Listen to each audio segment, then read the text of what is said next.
Those of you watching from the very first video, I hope you can appreciate some of the changes that we've made in quality of production, and we're almost there.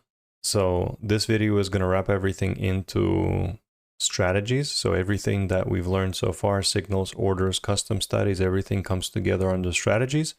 Once we know how to compose strategies, which is pretty simple, I'm going to show you in this video, we can start auto-executing our trades. I will make a separate video on that because I think it deserves it.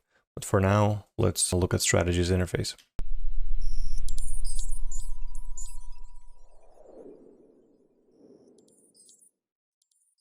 Just like the last video, I'm just going to show you how I use it. That should give you any and every clue of how it works. What you're looking at is what I've configured for this demo, which we'll look at how it executes later. This is just a moving average cross up and cross down. So they're two different strategies. They're named differently. This is important because strategy names is what ultimately gets stamped under graph. So you can see right here, as you graph this, you know what it is that you're graphing. It could be a single run, but two different strategies, plotting them will be different. So just remember that for future. But otherwise, let's get into one of these guys that I've pre-configured and we'll talk about the options. The options are as follows. We've given it a name. We can enable and disable it. This is useful for when you have a whole catalog of these guys. Sometimes you want to run some with others and not others with the next ones. So basically you can enable and disable whatever you please. Different time windows. If you want to trade 24/7, you add 24/7. If you want to trade just a specific time window and maybe another time window after that, you can do that. These buttons are for convenience of configuring other strategies that you might want. So this carries throughout the interface. So let's say if you want to configure 8:30 to 11 a.m., you can set it and you can use in the future this button C1. So how this works is when you go and create a new strategy, or actually, let's go to this one. Let's go to cross down because it doesn't have it. Once you hit C1, because we've preset it before, see, it already populates 8:30 to 11. So just little shortcuts, whether you use it or not, it may save you some time, it may not. So that's time windows.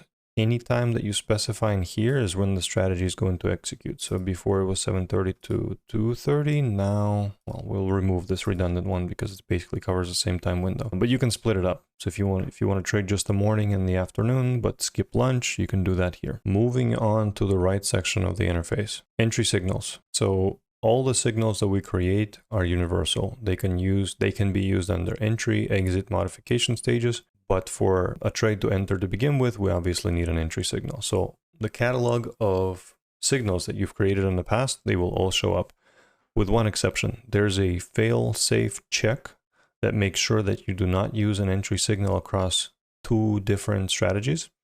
So if you'll notice cross down is empty, is missing here, because cross down is used in the other strategy. So that one you won't see. We don't want to run interfering strategies. We can't account for those. So otherwise, the whole catalog of signals shows up here. You can select whichever one to enter your trade off of. Trade position, pretty self-explanatory, long, short. I don't really want to get into the get from entry price. It was a custom logic that we used. I don't think anybody's going to use it. We may even remove it. Order setup. So this is where you select an order. From the previous video, you will see all the catalog of orders that we've created. You can use any one of them.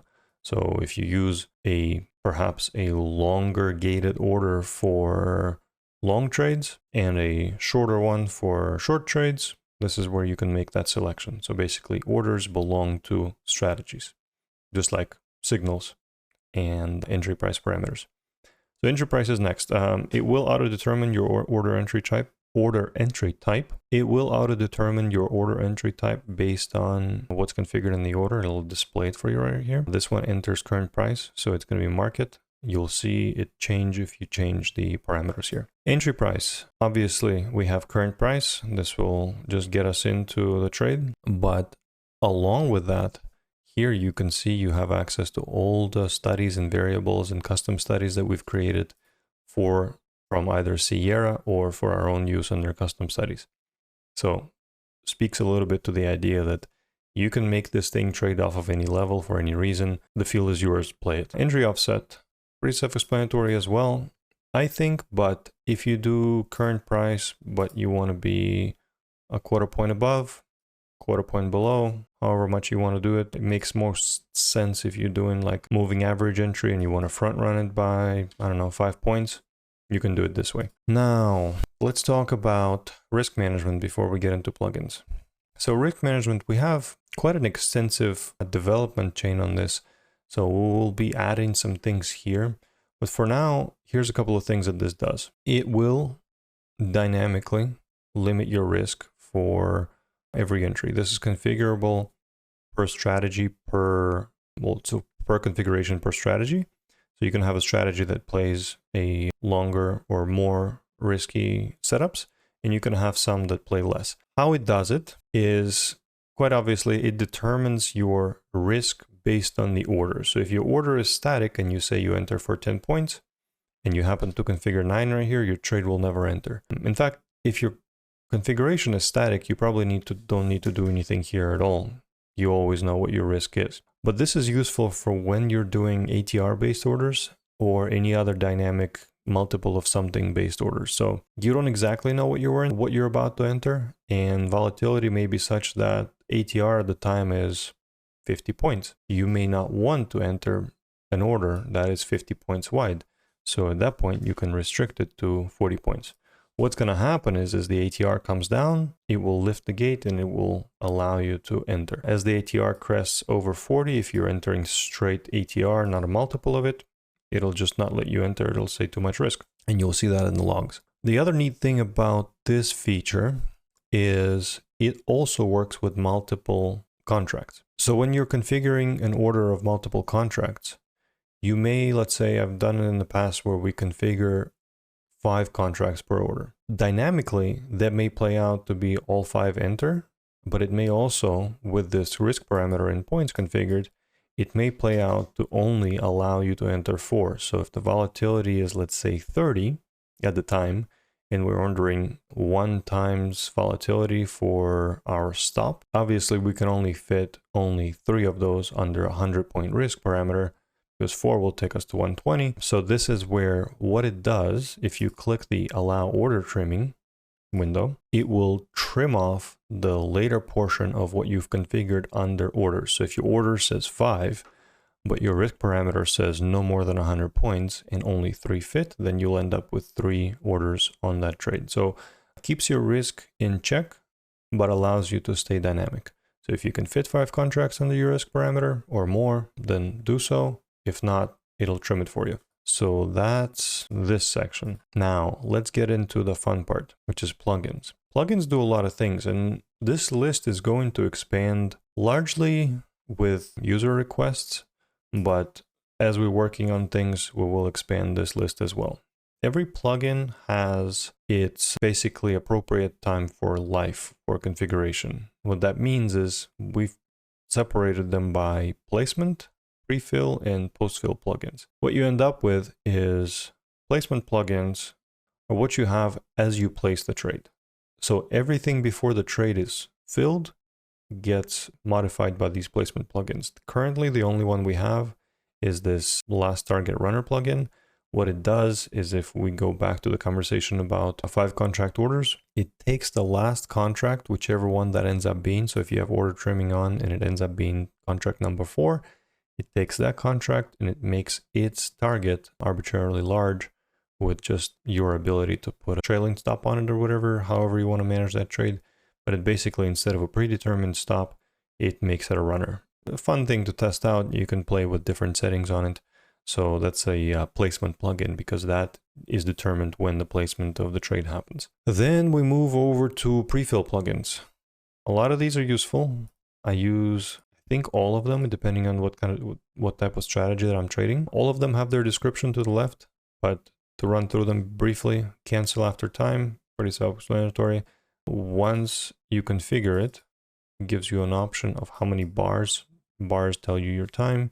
So if you're 10-minute bars, 5 bars, this is after 50 minutes, this particular strategy will cancel whatever trade it placed. So it could be the case that the price walked away from your entry and you never got a chance to get in. Whatever the case might be, this is a cancellation plugin.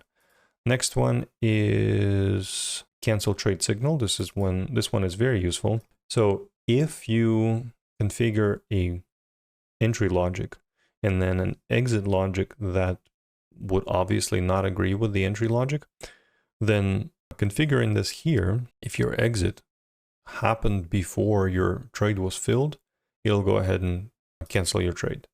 So any condition that you create for, again, this goes back to the signals conversation. Any condition that you create can be used for entry, for modification. This is it, modification, cancel trade signal, and for exits, which we'll talk about in a second. And update entry price, this guy I use all the time.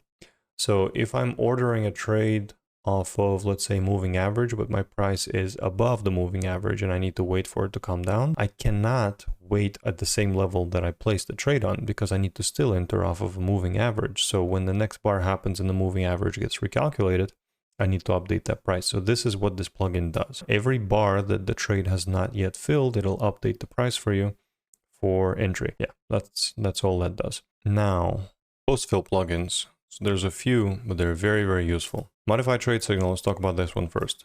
This guy allows you to use any signal to do any number of things, well, two different things currently, but any number of things later as we populate this more. But you use signals to perform a certain action. One of the ways that I use it is I use an exit signal to move my stops, current price, which gets me out of the trade. Another way you can use this is if you want to move your targets based on some sort of signal that took place. Let's say you were, I don't know, shooting for 100 points, but then volatility came down and now your trade is logically should only be getting 50 points. This is something that you can do as well. So let's say this condition said that the in the last 10 bars, your ATR went from, I don't know, 50 to 25, and now you want to move targets and you want to select a different price for targets, or you want to do a different ATR based target. So this is where you can do that. So that's that condition. Basically, this mixes signals with actions that you can perform on a trade that has already filled. Very powerful, very useful. The last one that we have is trade timeout, a very simple plugin.